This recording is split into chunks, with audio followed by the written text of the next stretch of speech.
à partir du jour. Bonjour, nouvelle vidéo en compagnie de ma tasse de thé. Aujourd'hui, j'ai envie de réagir à des posts que je vois passer sur des groupes Facebook concernant l'aménagement intérieur, la décoration, le bricolage, etc. Quasiment tous les jours, il y a des personnes qui posent comme question j'ai envie de refaire ma cuisine, mais je ne sais pas comment la choisir. Je voudrais refaire la chambre d'ado de mon fils, mais je ne sais pas comment faire. Pouvez-vous m'aider en m'envoyant les photos de chez vous?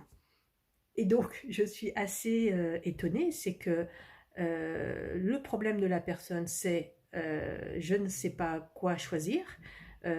Et les réponses, bah, c'est je te montre mon intérieur, j'en suis ravie, et chacun y va de son commentaire et montre sa belle photo de sa belle cuisine, etc.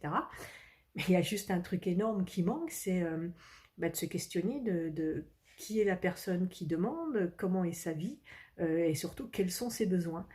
Et c'est amusant parce qu'il y a énormément de commentaires sous ces posts-là.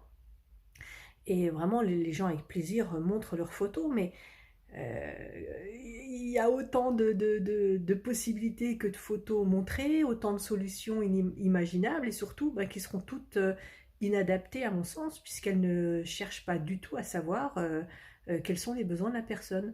Donc voilà, de temps en temps bah, je commente et je demande mais combien de personnes êtes-vous à la maison, quels sont vos besoins, enfin partez de vous et non pas bah, de dessins, de photos, d'images parce que je pense que très certainement, au final, la cuisine ou la chambre ne correspondra pas aux besoins de la personne qui l'utilise.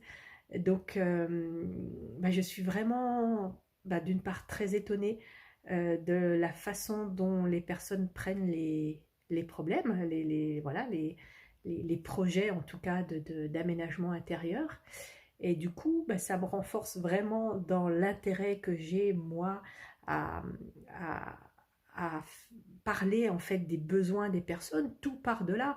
Tu as un projet quel qu'il soit, c'est déjà te poser, ok, qu'est-ce que tu veux faire dans cette pièce, quels sont tes besoins. Par exemple, la personne qui demandait pour sa cuisine, en fait, elle avait avancé quand même, elle avait fait un plan sur SketchUp ou autre d'une cuisine en disant qu'est-ce que vous en pensez de ma nouvelle cuisine, de mon projet de cuisine.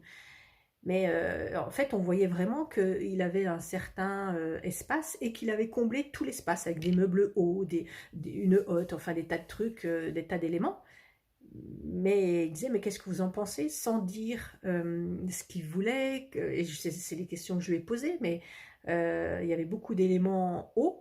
Je lui dis, mais est-ce qu'il y a des enfants de bas âge chez vous? Parce que s'il y a des enfants de bas âge, ils font comment pour aller chercher un verre, une assiette ou quoi que ce soit, ou le paquet de pâtes, ou bon. Euh, donc voilà, et en fait, je sais pas, il y avait, je sais pas combien de commentaires, mais c'était assez énorme et aucun ne parlait des besoins. Alors, de temps en temps, bah, les couleurs que vous avez choisies, c'est trop sombre. Si j'étais vous, je ne mettrais pas le four à côté du frigo. Pourquoi vous n'avez pas prévu de lave-vaisselle? Enfin, des choses comme ça. Bon, ça peut éveiller un peu les questions. Mais sinon, aucune démarche de réflexion vraiment poussée. Donc, bah, du coup, je me dis que je suis vraiment au bon endroit pour t'apprendre à te poser des questions et déjà et surtout partir de toi, de tes besoins et après seulement peut-être voir en termes de déco, de design, de couleurs, voilà, d'agencement, prendre des idées à droite à gauche. Mais si tu ne pars pas de tes besoins, tu ne pourras pas trouver un aménagement qui te conviendra.